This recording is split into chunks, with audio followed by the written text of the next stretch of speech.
In a distant village, a long time ago, lived a young girl named Elara with her father and her stepmother. Elara's own mother had passed away when she was very small. At first, her father was consumed by sadness, but in time, he remarried. A year later, another little girl was born to the man and his new wife. They named her Nora. Elara and Nora grew up together, but they were as different as night and day. Elara was a good girl, clever and kind-hearted, always willing to help. Nora, however, was not good. She was foolish, selfish, and lazy. But the girl's mother loved only Nora. She had no love at all for her stepdaughter, Elara. One day, the stepmother said to them, "Go to the fields, girls. Pick some wild herbs, then take them to the market and sell them." So Elara and Nora went to the fields to gather herbs. They carefully wrapped the herbs in big leaves, making neat bundles. Then they set off for the market to sell their goods. On the way, they met an old man leaning heavily on a walking stick. He saw their bundles of herbs and stopped them. "Please, girls," he said, his voice frail, "I am very tired and hungry. Could you spare me some of your herbs? If you do, I will give you my blessing." Elara smiled warmly at the old man. She opened her bundle and gave him a generous portion. "Take this, grandfather," she said kindly. "I hope it helps you." "Thank you," said the old man, his eyes twinkling. "May good fortune always find you, my child." He then turned to Nora. "Now, my daughter, will you give me some of your herbs?" he asked. Nora scoffed at him. "There are no herbs in my bundle," she lied rudely. "There are only cabbages. I don't want to give them to you. I'm going to sell them in the market and get money." The old man's kind expression faded, replaced by a stern look. "I do not believe you," he said. "And because of your selfish heart, you will not sell your herbs. No one will buy from a girl like you." The market was bustling with people, buying and selling all sorts of things. But just as the old man had said, no one wanted to buy the girl's herbs. They tried for hours, but they could not make a single sale. "That old man cursed me," Nora said angrily. "No one will buy our herbs because of him." "I hate him." "Don't say that, sister. He was a good man," Elara said quietly. When the two girls returned home, their bundles still full, their mother was waiting for them. "What is this?" she demanded. "You still have your herbs? What happened? Why didn't you sell them?" "An old man cursed us," Nora whined, pointing at Elara. "It was her fault. She was rude to him and told him she only had cabbages." The mother believed Nora's lie and became furious with Elara. "You are a bad, stupid girl," she screamed at her. "I don't want you in my house anymore. Go away and don't ever come back."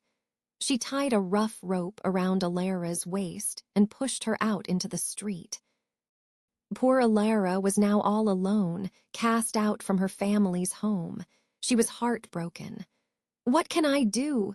she thought, tears streaming down her face. "Where can I go?" Suddenly, she heard a gentle voice.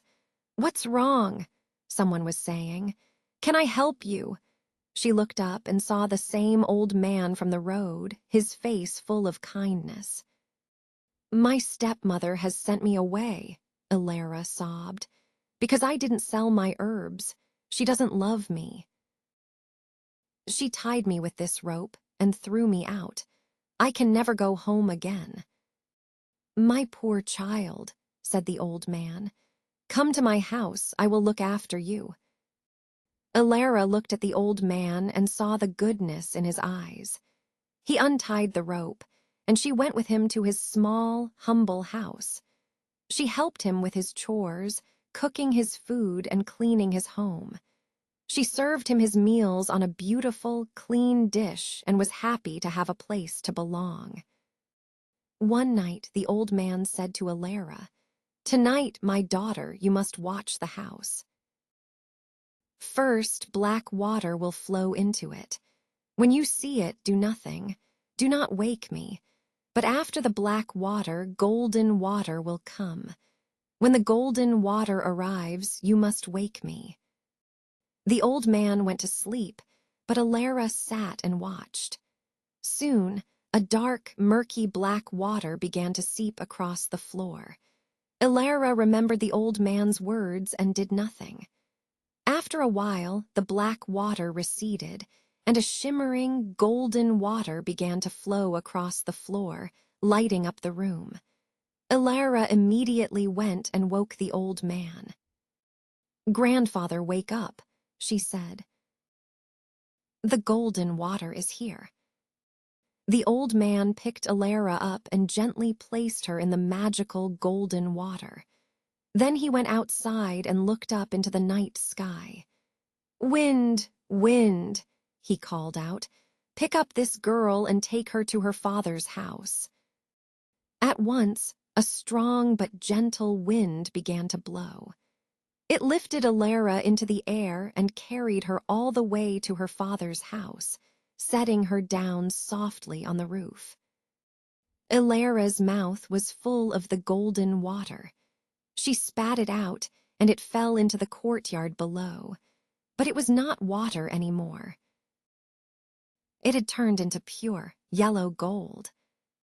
Nora came out of the house to sweep the courtyard and soon found the piece of gold. She was astonished. "Mother," she called out, "there is gold here in the courtyard." Her mother came out and looked. "You are right," she said, her eyes wide with greed.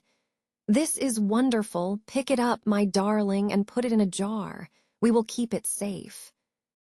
As her mother went back inside, Elara spat again, and more gold fell into the courtyard. Nora looked up and saw her sister on the roof. "Mother!" she shouted.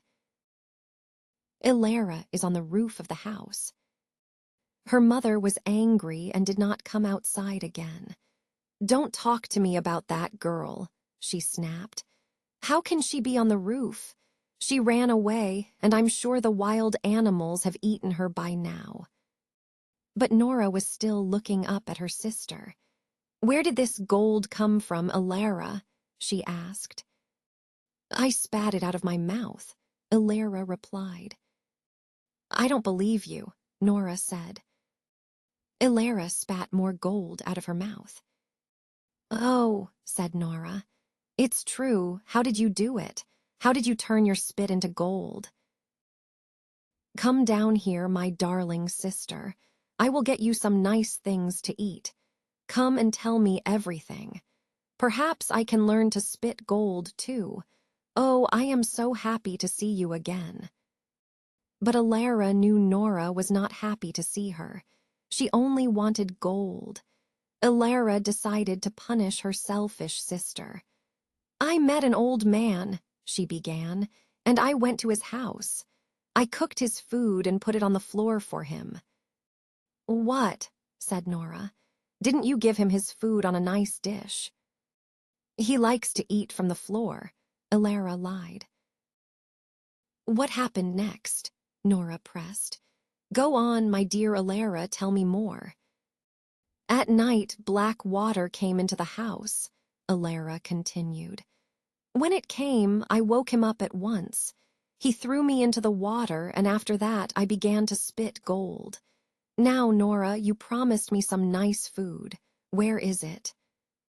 Nora laughed cruelly. "If you want food, go to my mother and ask her," she said. "I'm not giving you anything. I'm going to the old man's house. Soon I will spit gold from my mouth, too." Nora hurried to the old man's house. "I am Elara's sister," she announced. "I have come to help you." "Good," said the old man. "You can cook my food." Nora hated to work. She cooked the old man's food badly and slopped it onto the floor. "Here," she said to him rudely. "It's ready. You can eat it now." The old man was angry, but he said nothing.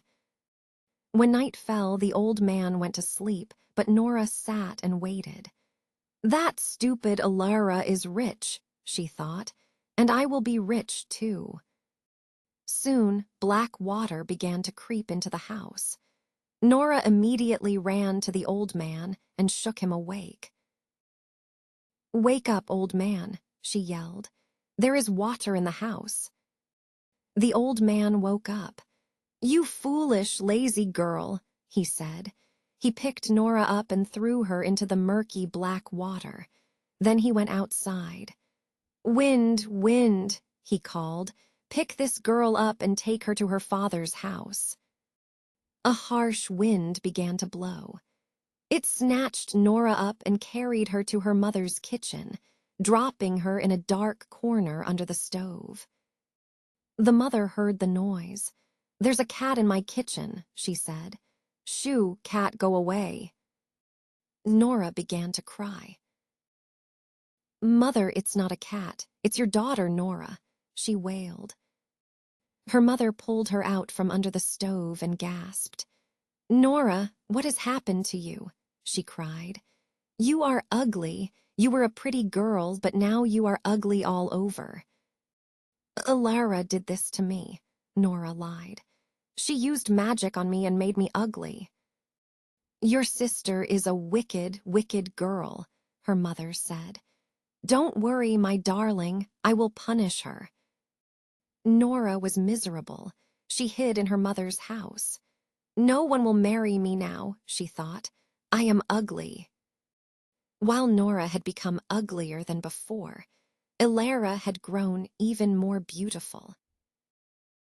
Many young men wanted to marry her. Her father chose a good, kind young man and arranged the marriage. His wife was consumed with jealousy. "This young man is too good for Elara," she thought. She grabbed Elara's hand and pulled her toward the river, where a big python was known to live. "Python, come and take this wicked girl," Nora's mother called out. The python was a wise old snake. "I know this woman," he thought, "and I know her daughter. The woman is cruel and wicked, but the girl is good. If I do not help her, the woman will kill her." "Don't be afraid, my daughter," he whispered to Elara. He opened his mouth wide and gently swallowed her whole to keep her safe. The next day, the bridegroom and his best man came to the house to get Elara for the wedding. "Elara is not here," her stepmother told them. "She is a bad girl. She ran away." The bridegroom was heartbroken. As he and his friend began to leave, they saw the large python by the door.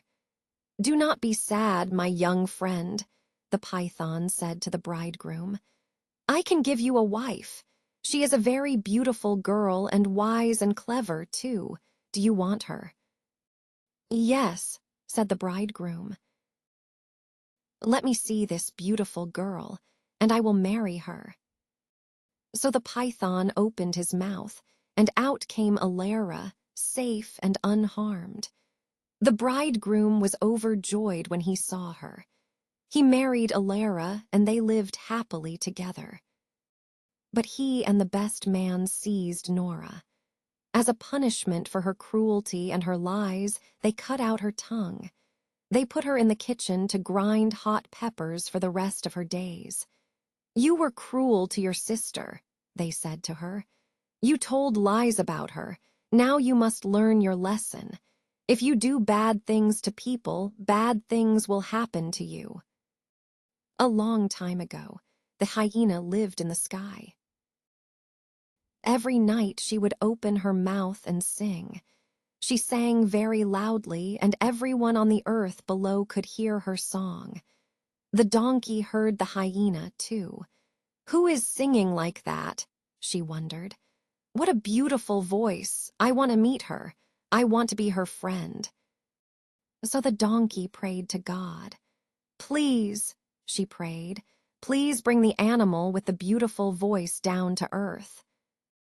God heard the donkey's prayer and sent the hyena down to live on earth. The donkey ran up to the hyena at once. Hello, she said. I'm the donkey. I want to be your friend. Aha, the hyena thought. A nice, plump little donkey. She looks good to eat. But then she saw the donkey's long ears and became afraid. What long, sharp horns, she thought. I must be careful. She said to the donkey, why don't we play a game together? The donkey was very happy. I like playing games, she said. I want to play football, said the hyena. But there's just one problem. You're carrying weapons on your head. They're dangerous. Take those long, sharp horns off and we can begin the game. The donkey laughed. Horns, she said. I haven't got any horns. These are my ears and they're not sharp at all.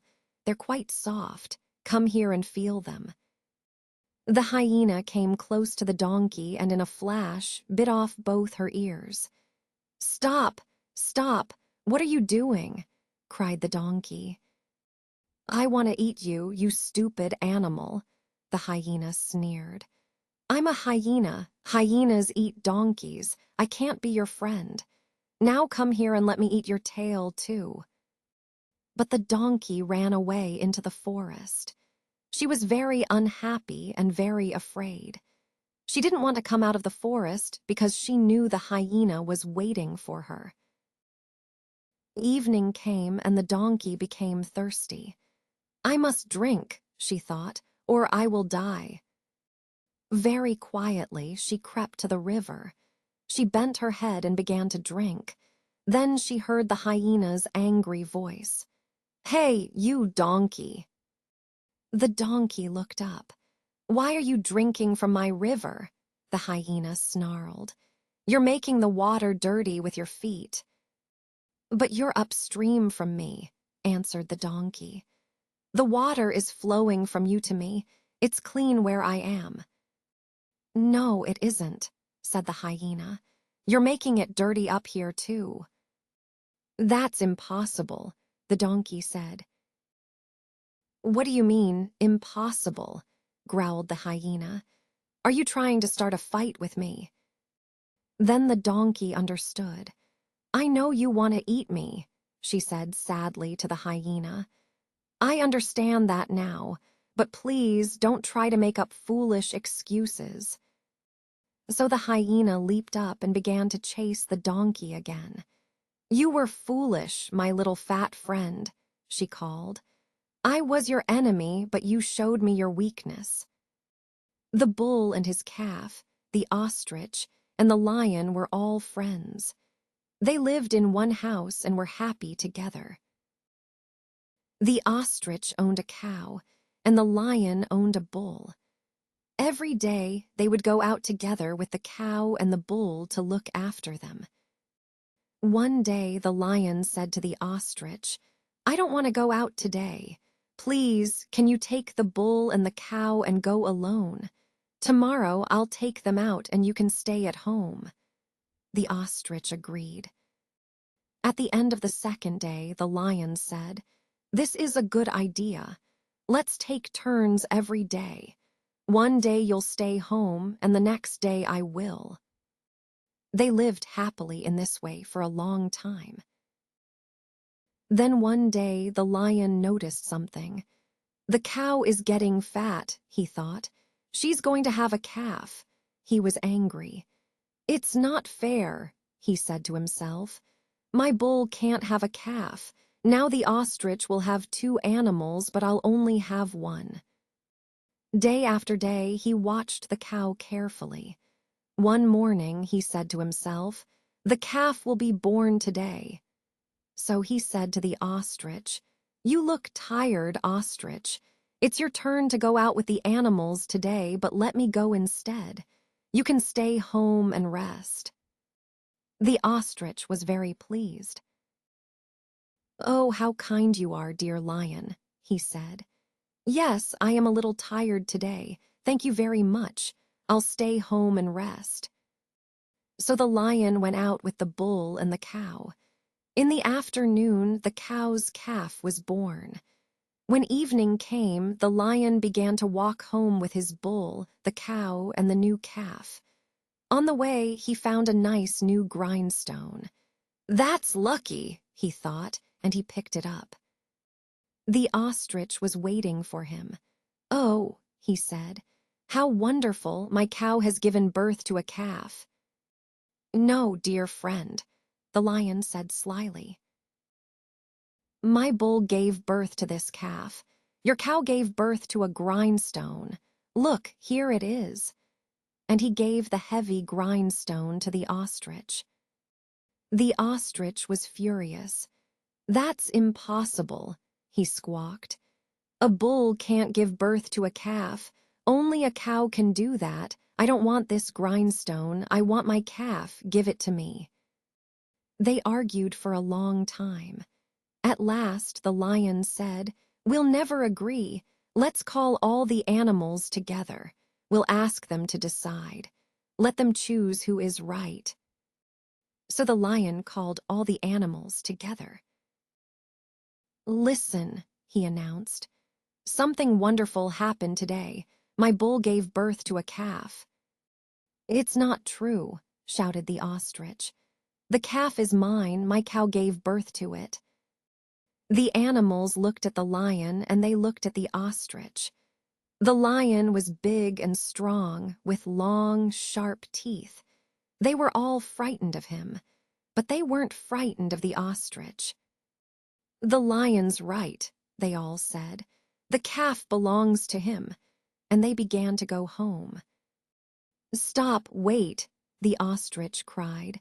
"Where's the fox? He's a very clever animal. We must ask him."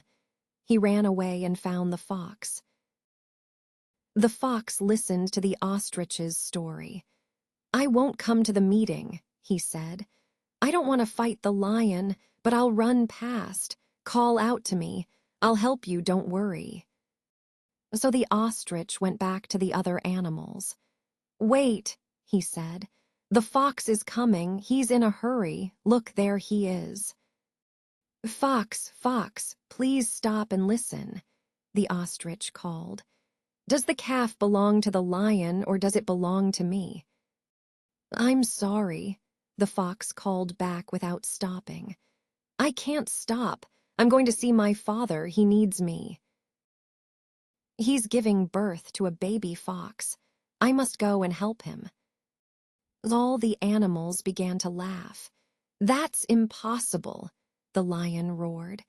"Your father can't give birth. Only your mother can do that." "It's impossible, is it?" the fox said, finally stopping. "Then why did your bull give birth to a calf? Why can't my father give birth to a baby fox?" The lion was humiliated because all the animals were laughing at him. He let out a furious roar and ran after the fox into the woods, and he didn't come back. The ostrich was happy. He took his cow and his calf and went home. "Thank you, fox," he thought. "You're not only clever, you're brave, too."